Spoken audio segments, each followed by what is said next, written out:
Amigas y amigos, sean todas y todos bienvenidos a Gente de Hoy. ¿A quién no le ha preocupado ver en las piernas esas venas que traslucen? Muchas veces, pues, ir al médico por la aparición de las venas en las piernas es un motivo más que todo, más de que de salud, de estética. Sin embargo, ¿qué hay detrás de esas marcas azules? Para responder esta y otras interrogantes, contamos con la presencia del cirujano cardiovascular, Dr. Luis Rodríguez Prato, quien estará con nosotros para hablar acerca del tema de las enfermedades venosas crónicas. Bienvenido, doctor, y gracias por disponer de su tiempo para conversar con nosotros este interesante tema. Muchas gracias, Detsy, gracias a tu teleaudiencia por haberme invitado para este evento. Como decíamos, doctor, muchas veces uno, o la mujer o el hombre, pues ve la aparición de esas líneas azules en las piernas y se preocupa porque no se ven tan bellas, tan jóvenes las piernas o la piel, se trasluce ese color. Pero lo ve desde la perspectiva estética, más esa aparición, ¿de qué se trata? Bueno, mira, cuando no es normal que tú tengas un sistema venoso en tus piernas, ¿no? Hay gente que independientemente, dependiendo de sus características de sus pies, se pueden ver sus venas. Pero hay un tipo de vena particular de miembros inferiores que es lo que realmente traduce o es la expresión de una enfermedad, que es la famosa varice. ¿Okay? ¿Cuándo podemos decir que ese color azul en las piernas es una varice y una vena normal? La característica de una varice es una vena que primero es palpable, es visible, es tortuosa, ¿ok? Y que el paciente cuando lo manifiesta es que ella se dilata, cuando está, sobre todo en la tarde, es vespertina, y puede sentir calor local. Esa es la varice, ¿no? Abarca desde la misma región, desde el muslo, la parte alta, hasta la parte más distal, que son los tobillos y el pie, inclusive. Es más frecuente verlo de la rodilla para abajo, pero tú puedes conseguirlo también en el muslo. O sea, esos son tipos de enfermedades venosas, de acuerdo a donde esté alojada, donde aparezca la vena. En realidad la varice es un signo de un cuadro que llamamos enfermedad venosa crónica. La enfermedad venosa crónica es una entidad propia de los miembros inferiores, en donde los pacientes generalmente tienen un daño valvular. ¿Ok? Para que me entiendas la idea, me gustaría retomar algunos aspectos anatómicos, ¿no? Ajá. Sobre el miembro inferior, recuérdate que a mí me gusta usar el término de la plomería. Tú sabes que en tu casa llega una tubería de aguas blancas y tienes un sistema de drenaje o de aguas negras, cloacas. Ok, más o menos pasa así con el cuerpo humano. En tu pierna te llega una tubería de aguas blancas y hay un sistema de drenaje o de tubería de aguas negras. ¿Ambas son venas? No. Las aguas blancas, la tubería de aguas blancas las llamamos arterias, ¿ok? Que son las que nutren o llevan la sangre al miembro inferior, ¿ok? Que también se puede enfermar y dan otro tipo de entidad llamada enfermedad arterial obstructiva, que eso es otra cosa totalmente diferente. La enfermedad venosa ataca el sistema de drenaje o tubería de aguas negras, ¿ok? ¿Qué pasa? Recuerda que estás recogiendo la sangre sube en un miembro inferior, en la pierna. Vas desde el pie, sube a la pierna, pasa por el muslo y llega hasta el corazón. Ese es el sentido normal de la sangre a través de una vena. Pero imagínense que en vez de subir, se está devolviendo. Ahora, para que suba y se mantenga arriba, me imagino que existirán algunas... Hay una estructura anatómica que es la causa fundamental de la enfermedad venosa, que es la válvula. La que impide que baje la sangre. Exactamente. La válvula actúa como una especie de puerta que se abre para que suba la sangre y que se cierra. Eso es como para evitar que regrese. Hablando todavía en términos de plomería, como una llave Che. Exactamente, es una válvula Che. Ella permite un flujo, ella funciona así. Se abre, sube la sangre y se cierra, evita que regrese. El problema es cuando esa válvula es destruida por un proceso inflamatorio. ¿Ok? ¿Y por qué se inflaman? Mira, hay una predisposición hereditaria, ¿ok? Y sobre todo hay una participación del glóbulo blanco. El por qué ocurre no lo sabemos. Sabemos que el culpable es la destrucción de esa válvula por el glóbulo blanco.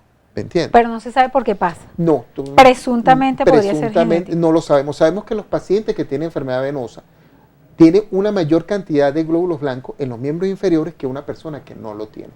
¿Por qué? No se sabe. Sabemos que existe ese fenómeno. Entonces, cuando eso ocurre, esa destrucción de esa válvula, evidentemente la sangre va a caer por gravedad, no la contienes. Lo que está arriba va a bajar. Entonces, ¿qué ocurre? Ella baja y va a dilatar todas las venas, se van a congestionar. Es decir, se llenan más de la cuenta. Exactamente, se van llenando y se van dilatando. Y eso se nota fundamentalmente en la tarde. El paciente cuando él Ahí se estamos acuesta, viendo algunas gráficas precisamente que dan cuenta de lo que está explicando el doctor, precisamente cómo se ve, por lo menos a través de la piel, el tema. ¿Ve? Ahí tenemos una pierna que está bastante visible, pues las venas. Esas venitas. Eso es lo que más o menos, lo que ocurre. Eso puedes encontrarlo tanto en las venas más pequeñas como en las venas más grandes. Es decir, este padecimiento, oye, esa sí se ve bastante fuerte, ahí sí se ven bastante en esa gráfica que estamos observando. Este padecimiento puede ser, digamos que a pequeña escala, en las venas más chiquitas o en las venas más grandes. ¿Igualmente de riesgo? El riesgo, fíjate tú, dependiendo del sector, el tamaño depende del sector. Las venas que están más cercanas a la piel son sumamente delgadas, ¿ok? Son más pequeñas. Y a medida que van profundizando, ellas se van aumentando de diámetro, ¿ok? Y hasta llegar a profundidad, que son las venas más importantes. Entonces, las que se afectan fundamentalmente son las venas superficiales, las venas que están más cercanas a la piel. Por eso es que las varices son más visibles, son las venas que tú ves que se dilatan y todo eso es lo que llamamos nosotros varices. Ahora, ¿cuál es el problema que estén esas venas allí o que se tapen? ¿Qué puede pasarle a una persona que le suceda esto? Ok, muy bien. Fíjate tú, cuando esa sangre se regresa, ¿qué ocurre? Aumenta la presión a nivel de los vasos que están cercanos al tobillo. Ese aumento de presión se traduce ¿en qué? En que la sangre sale de los vasos y ocurre un proceso inflamatorio. Ese proceso inflamatorio lo que se traduce es que a la larga va a producirte edema, hinchazón, hay un manchado marrón que se produce porque la sangre tiene hierro y produce una mancha llamada hemosiderosis. Es un depósito de hierro, un tatuaje. Que se ve horrible, por lo menos en esas fotos que tenemos son bastante pronunciadas. Siempre se ponen así. Y eso, sí. ¿O hay más pequeñas? No, esa es una situación, te estoy hablando de esa situación extrema, que eso se ve en casi un 6% o 7% de los casos. Esta es una enfermedad que es crónica, tarda mucho tiempo para manifestarte. Aunque hay pacientes yo tengo pacientes jóvenes de 20 años con úlcera ya, que es el estado más avanzado. Pero es frecuente en las personas mayores, ¿ok? Entonces, cuando ocurre ese fenómeno inflamatorio, eso se enrojece, el paciente puede sentir calor, le duele, pica. En el sitio local. Fundamentalmente es en el tobillo, que es la parte más baja de toda la columna donde de sangre. Se empieza a aglomerar la sangre prácticamente. Exactamente. Entonces, cuando esa inflamación persiste, puede ocurrir la úlcera. ¿Y se puede infectar eso? ¿Es una infección? ¿Es un proceso infectado? No, muy buena pregunta, porque todo el mundo, fíjate tú, las úlceras venosas no son infecciones. Porque como se abren y se ven así tan duras. Las úlceras venosas son lesiones que se producen por una inflamación crónica persistente, producto de este reflujo de sangre, de esta devolución de sangre o de insuficiencia valvular que produce la sangre que se acumula hacia abajo. Entonces, eso a la vez puede esa úlcera una vez formada infectarse, pero no es debido a una infección, ¿ok? Tú puedes tener una úlcera y no estar infectada, ¿me entiendes? Y entonces, después que está la úlcera, ahí sí es dramático, ¿no? La úlcera es el estado más avanzado de la enfermedad venosa. Cuando está la úlcera, realmente el paciente tarda mucho para la cicatrización, necesita un tratamiento. Fundamentalmente usamos mucha terapia compresiva, manejo avanzado de heridas crónicas, ¿no? Porque como no es una infección, no tiene nada que ver que si con antibióticos y nada de eso. Exactamente. Solamente usas antibióticos cuando tienes signos de infección, ¿ok? Porque ellas están colonizadas, ellas van a tener bacterias. El problema es que las bacterias, cuando ellas invaden el tejido, es cuando ocurre la infección, ¿ok? Y eso se ve clínicamente porque alrededor de la úlcera hay un enrojecimiento, ¿okay? Y el paciente se acompaña no solamente de eso, sino también de fiebre. Dado que no se sabe por qué sucede, pues de acuerdo a lo que usted señala, que presumen que puede ser genético, ¿cómo se puede prevenir? Por ejemplo, usted señala que una persona de 20 y tantos años que es joven ya puede sufrir una úlcera, que es algo como que bastante duro, pues que un joven, una joven, sufra una úlcera o tenga pues ese padecimiento. ¿Cómo se puede prevenir? Mira, fundamentalmente una de las cosas es cuando los pacientes jóvenes siempre empiezan a verse, lo primero que se ven son las varices. Las varices, esas venas tortuosas, esas venas que son tortuosas, ¿ok? Que son palpables, llaman mucho la atención, que parecen como nódulos, que tú las puedes hundir, ¿ve? Y que desaparecen cuando tú te acuestas. Cuando te acuestas el paciente, la vena no se nota, porque evidentemente al estar acostado no tiene el efecto de la gravedad y la sangre avanza sin ningún problema, ¿me entiendes? Cuando tú te levantas, el individuo que está de pie, la sangre tiende a bajar. Y como no tiene la válvula, sí baja y produce el fenómeno que te estoy mencionando. En la próxima parte, doctor, nos gustaría saber acerca de cómo o si se puede revertir este proceso y hablar acerca de los tratamientos. Sabemos que existen intervenciones quirúrgicas, inyecciones, etcétera. ¿Cuáles son los mejores? En la próxima parte vamos a conocer la respuesta de nuestro invitado de hoy, el doctor Luis Rodríguez Prato. No se lo pierdan.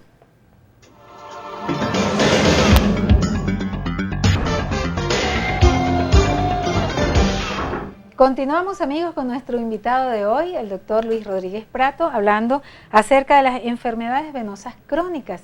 Y quedamos para saber acerca de los tratamientos. Usted es cirujano cardiovascular, precisamente especialista en intervenciones de este tipo. Por cierto, que queremos comentarles que en el Centro Médico Docente Los Altos, el doctor Luis Rodríguez Prato realizó una intervención que no se había hecho en los Altos Mirandinos, y gracias a la tecnología y al conocimiento pues que él tiene, se pudo realizar esta semana aquí en el Centro Médico Docente Los Altos una intervención de aneurisma de aorta, ¿no? Así se llama técnicamente. Que me gustaría que nos comentara brevemente acerca de esa intervención y esa novedad para los Altos Mirandinos. Bueno, lo que se realizó fue una reparación endovascular, ¿ok? De un aneurisma aorta abdominal, ¿ok? Brevemente, el aneurisma es una patología arterial, puede haber venosa también, pero aquí en la aorta abdominal, la aorta es una arteria, ¿ok? Y ella se puede dilatar y formar un saco. Ahí se ve como un cablecito, ¿eso qué es? Ese cable es en la endoprótesis, todo se hizo a través de 2 incisiones pequeñas, ¿ok? A nivel de la región inguinal. Cuando uno tiene un aneurisma, lo que hacíamos tradicionalmente, y aquí se ha hecho inclusive en los Altos Mirandinos, es hacer una laparotomía, que no es más que una incisión que va desde por encima del ombligo hasta abajo, ¿no?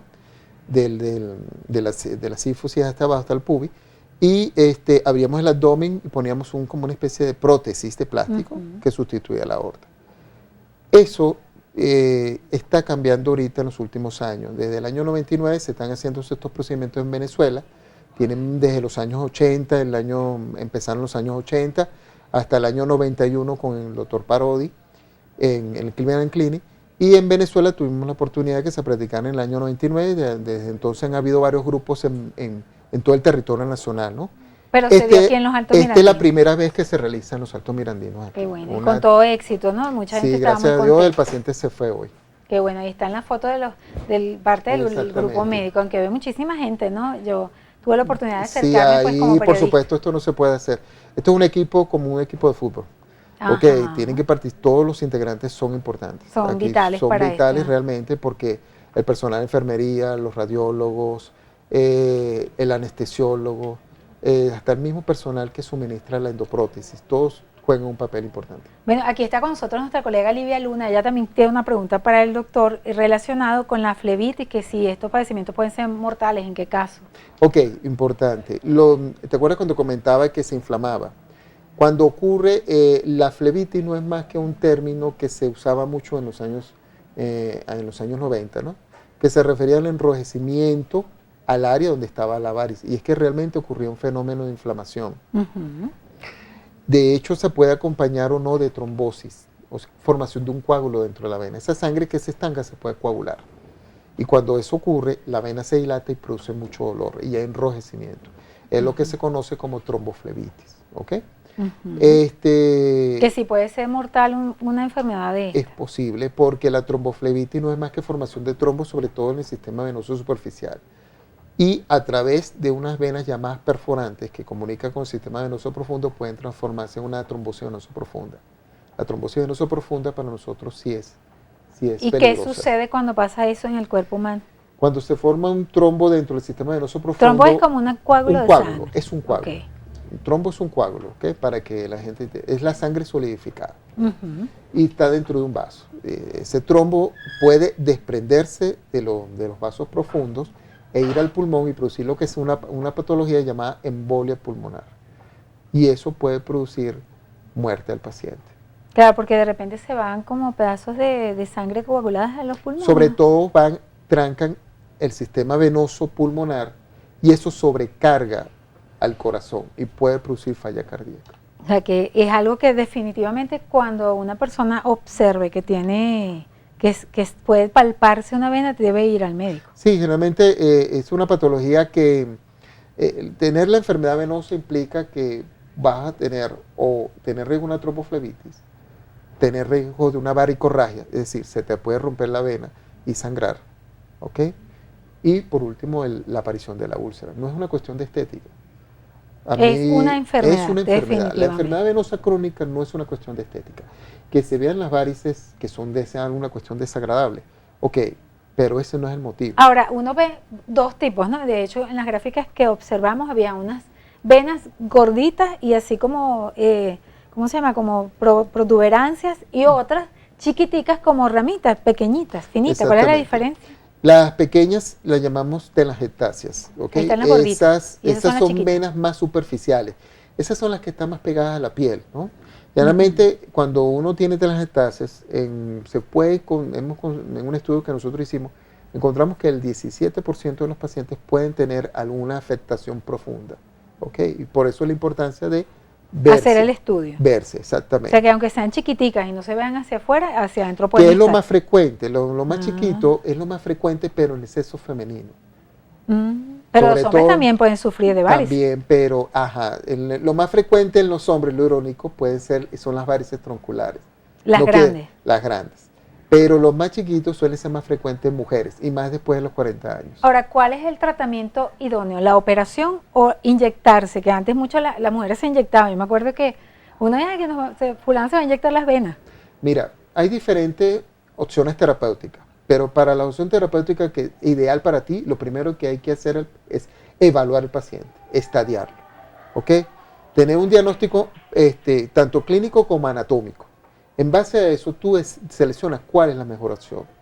Cuando, por ejemplo, lo único que está afectado es el sistema venoso superficial, tú puedes tratarla, bien sea con escleroterapias, que son las famosas inyecciones, como se conoce, con sus diferentes modalidades, bien sea convencional o con espuma. Puedes usar el láser transcutáneo, ¿ok? Nd:YAG, o puedes usar la terapia fotodinámica, que es la combinación de ambas, ¿ok? Cuando son las venas más grandes, ya eso es un poco sí requiere cirugía. Mira, ahí requiere primero confirmar lo del diagnóstico anatómico, ¿ok? Porque muy posiblemente... ¿Que se confirma a través de qué estudio? Ecografía. La ecografía es la herramienta fundamental de todos nosotros. Eso nos permite hacer un diagnóstico anatómico. En base a eso, como eso es un problema mecánico, la mejor manera de resolverlo es mecánicamente. Bien sea o usando una media, ¿ok? Que mucha gente no le gusta, o bien sea con cirugía. La cirugía hay dos modalidades. Una es la modalidad ablativa, que es la famosa safenectomía, que es la extracción completa de las venas, ¿ok? Del tronco principal de la safena, junto con todas sus tributarias. Y el láser, que es parte también, una variante de la safenectomía, que es, más que todo es la quema o la destrucción de la vena, ¿no? No la sacan, sino la queman por su interior. ¿Y después por dónde pasa la sangre si queman la vena? Ajá, esa es una buena pregunta. Ahí surge otra corriente, la famosa, la cirugía hemodinámica, ¿ok? ¿Por qué? Porque cuando tú haces esa cirugía ablativa, tú le estás quitando el sistema de drenaje a la piel, ¿ok? Entonces, al quitarle el sistema de drenaje, vas a utilizar otro sistema de venoso colateral, porque esa no es la única vena que hay, tiene unas colaterales, pero son de pequeño calibre. ¿Qué puede ocurrir? Que esa va a asumir el comando, y al asumir el comando va a dilatarse y va a tener una recidiva. Y puede ser que empeore la cosa después. Puede que empeore la cosa. Por eso es que eso ha cambiado mucho. Son dos corrientes que tú vas a conseguir. Son decisiones, ¿no? Exacto, son dos decisiones. Hay pacientes que decididamente vas a tener que hacer una cirugía ablativa. Y en otros tratar de hacer una cirugía hemodinámica. Ay, me gustaría para este último pedacito del programa que nos hablase acerca de lo que podrían ser mitos o no sé si realidades. Por ejemplo, que la gente dice que sí, dormir del lado izquierdo, no usar tacones, poner las piernas hacia arriba, así en la cama y para las piernas. ¿Qué nos puede decir de esas aseveraciones del colectivo? Mira, lo del lado izquierdo no he encontrado nada al respecto, realmente no tiene una lógica. No tiene lógica. Sobre el uso del tacón sí tiene mucha importancia. El tacón puede ser beneficioso como puede ser perjudicial, por dos razones. Uno, el sistema venoso utiliza, el sistema venoso de miembros inferiores, estoy hablando, utiliza la bomba pantorrilla-pie, es decir, la pantorrilla se encarga fundamentalmente, o sea, de contraerse, exprimir esas venas y obligar su ascenso de la sangre. Cuando eso se pierde, ocurre el éxtasis venoso y la molestia venosa. Entonces, ¿qué hace el tacón? Te quita ese efecto. O sea, perjudica efectivamente. Exactamente. Pero está la otra contraparte. Resulta ser que hay una variante anatómica, hay ciertos pacientes que pueden, por una razón anatómica, hay un agujero que llamamos el agujero del tercer autor, donde pasa una vena, tiene que pasar la vena del sistema venoso profundo. Ese agujero puede ser muy estrecho, sobre todo cuando estás usando calzado bajo, sin tacón.